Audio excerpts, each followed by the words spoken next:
Alright guys, today we're going to read chapters 4, 5, and 6 of Jingle Bells, Batman Smells, P.S. So Does May. Chapter 4 is called Going Last. Dear First Grade Journal, Mother and Daddy were not good sports about the note. They said it is not funny to throw someone off a sleigh. And that just made me laugh all over again. I got sent to my room for a timeout. Grown-ups do not understand humor. From Junie B, first grader. I put down my pencil and I glared my eyes at May's head. She didn't look up from her journal. I know you're staring at me, Junie Jones, but I don't care that we got notes sent home. My mother was proud of me. She said you deserved to get tattled on. I glared even harder.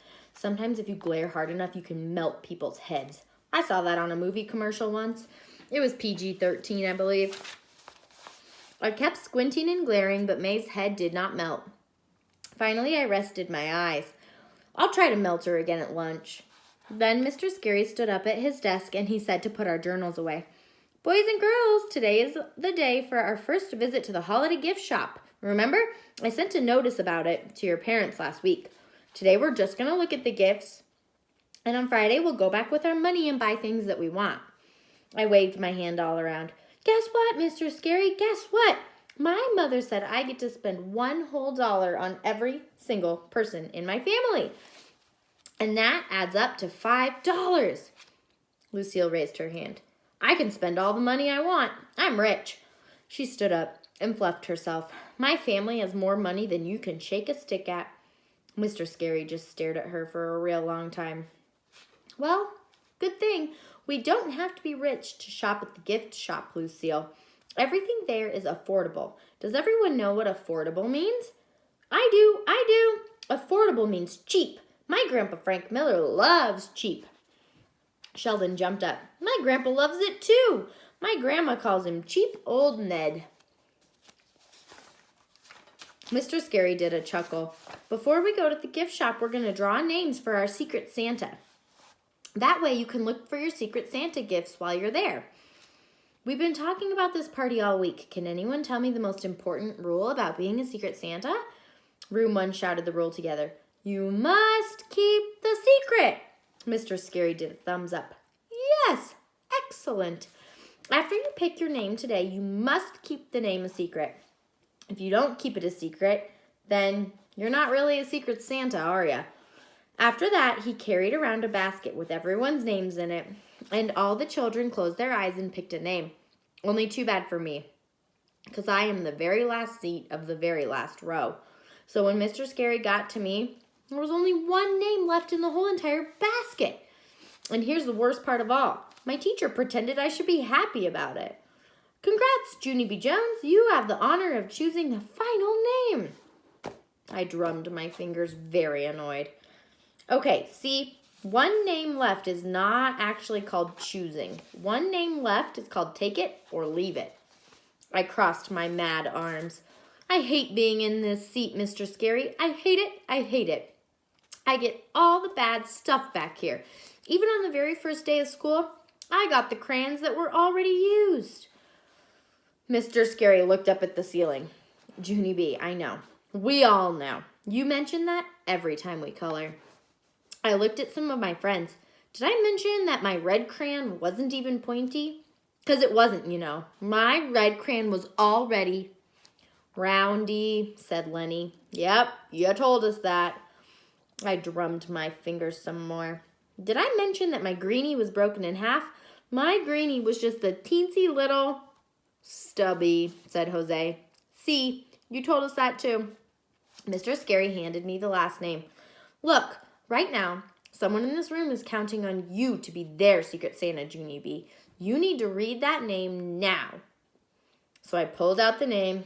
I did a sigh. And then I slid down in my chair real glum. And I read the name. Oh, May. Chapter 5 is called Elf Ladies. My head clunked down on my desk real hard. Mr. Scary read the name on my paper. I raised up and looked at him, and then I clunked back down again. Mr. Scary said to please knock off the clunking. He took my hand and stood me up. Boys and girls, Junie B needs a little bit of help reading the name. We'll be right back. Then, as quick as a wink, he hurried me into the hall and closed the door. I crossed my arms at him. It's not fair, Mr. Scary. I hate that name. I hate it. I hate it.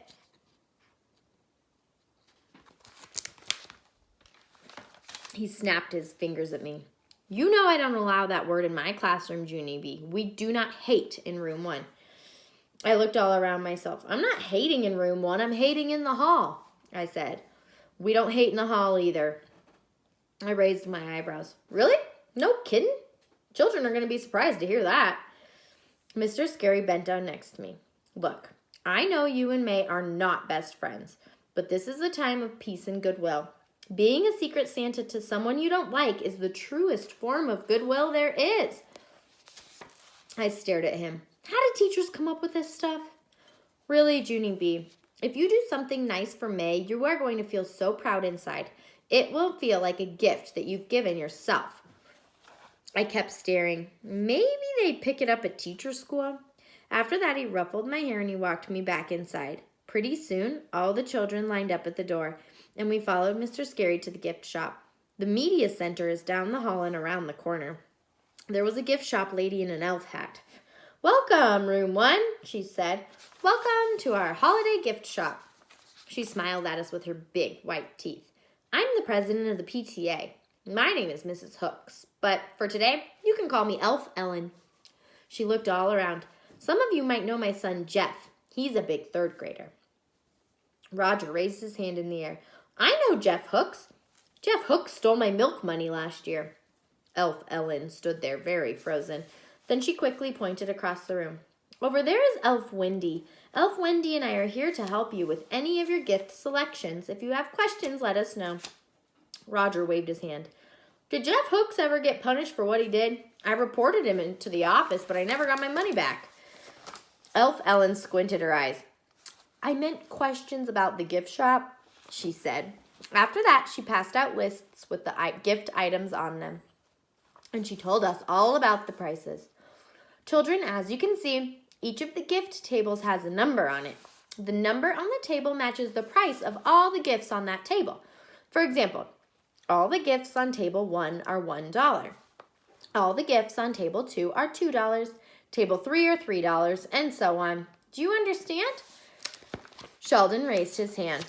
What about the gifts on table 4? How much do they go for? Elf Ellen sucked in her cheeks. Table 4 has a 4 on it. 4 means 4. They sell for $4. Sheldon nodded. I see. What about table 5? Elf Ellen looked at Mr. Scary. Is he messing with me? Mr. Scary grinned. Sheldon grinned too. Roger called out another question. Where's table 35 cents? That's how much Jeff Hooks still owes me. Is there a table for 35 cents? Elf Ellen glared her eyes at Roger. Then she quick reached into her pocket and gave him 35 cents. There, she said. Are you satisfied? After that, she took off her elf hat and put it on the counter, and she said she's going on break. Roger smiled, and so did Mr. Scary. Chapter 6 is called Giving. Elf Wendy clapped her hands together. She said it's time for us to browse around. Except for please do not break the toys. Please do not eat the candy canes. And please do not blow our noses in the handkerchiefs. I skipped to table 2 so excited because I already saw something I loved. Crayons, I said. I picked them up and looked inside. Look, look. The red has a sharp head. Greenie is not even a stubby. I breathed their brand new smell and, I would love to buy these things, I said. Just then, my friend Herbert pulled me over to table 1. Tattoos. They've got tattoos, Junie B. They look real. I did a gasp. There were pirate tattoos, dragon tattoos, dinosaur tattoos, kitty cat tattoos, and swamp animals. Wow, that is all the tattoos a kid could ever dream of, I said. I would love those things. Then my eyes glanced at table 3, and my whole entire mouth fell open. It was glow-in-the-dark hair barrettes. I've always wanted these. Cool, said Herb. I know they're cool, Herbert, I said. If you lose your hair in the dark, you will always be able to find it. Just then I felt a tap on my shoulder. I spun around. It was May. You're not here to buy gifts for yourself, Junie Jones. We're here to buy gifts for others. I put my hands over my ears. Whoops, bad news. I can't hear you, I yelled. May raised up her voice. It's nicer to give than receive, she shouted. Giving is the spirit of the holiday season. I am a giver. I give and I give and I give and I give. Just then, I thought I heard another voice. I turned around to look. Mr. Scary was calling out some words to us. Yeah, only I can't hear you. I've got my hands over my ears, I called back. He walked over to me and took my hands away. His face did not look happy. You guys are not having another problem, are you? I shook my head very rapid. Nope, no sirree, no problem. I'm just being thrilled at the gifts, that's it. May stood up. And I was just telling her to be a giver like me. My mother says that some people are born to be givers and others are born to be shellfish. She glanced her eyes at me, and I stood there very puzzled. Then I looked at Mr. Scary. I don't even like shellfish, I said. He did a smile. He said May and I could browse some more, but please keep our voices down. And what do you know? As soon as he said that, we heard the loudest noise of the day. And it's called, someone in room 1 did the giantest burp in the world. Our heads spun around to see, and we could not believe our eyeballs. Lucille? It was Lucille, we all shouted. Then we just started laughing. Lucille burped. She burped, we hollered. I didn't know rich people burped, I said. Me neither, said Sheldon. I'm pleasantly surprised. Lucille stamped her expensive foot. I didn't burp. I didn't. She held up a round toy in her hand. It kind of looked like a beanbag. It was this thing, she said. This thing burped, not me. Lucille gave it a squeeze and another giant burp. Room 1 laughed and laughed until our sides hurt. Even May was laughing. Plus, Mr. Scary was laughing too. A good burp can bring the whole world together, I tell ya. Mr. Scary went to table 5 and read us some information about that toy. It costs $5 and it's called a squeeze-a-burp, he said. We all clapped and clapped at that silly name. A squeeze-a-burp? Squeeze the squeeze-a-burp, Mr. Scary. He smiled, but he shook his head no and put it back on the table. We've had enough burping for one day. How can you have too much burping, said Jose. It's pure entertainment. Sheldon nodded. I agree. My grandpa can burp the Star-Spangled Banner, he said, and I've been trying to bring him in for show and tell, but he's booked. I looked at Sheldon very admiring. He comes from a talented family, I think. After that, all the children hurried to table 5 and we gathered around the squeeze-a-burps. We read the writing on one of the bags, and it said, Squeeze-a-burp, the world's biggest belch in a bag.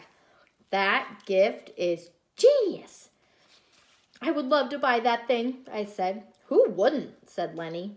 Yeah, said Jose. Even my grandmother would love a belch in a bag. Shirley slumped her shoulders. I just wish it wasn't $5.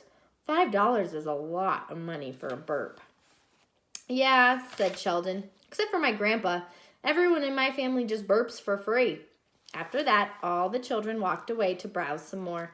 Only not me. I just kept on standing there, because the squeeze-a-burp was the funnest gift I ever heard of. And I just had to have one of those things. I had to. All right, tomorrow we will read chapter 7 called Doing the Math.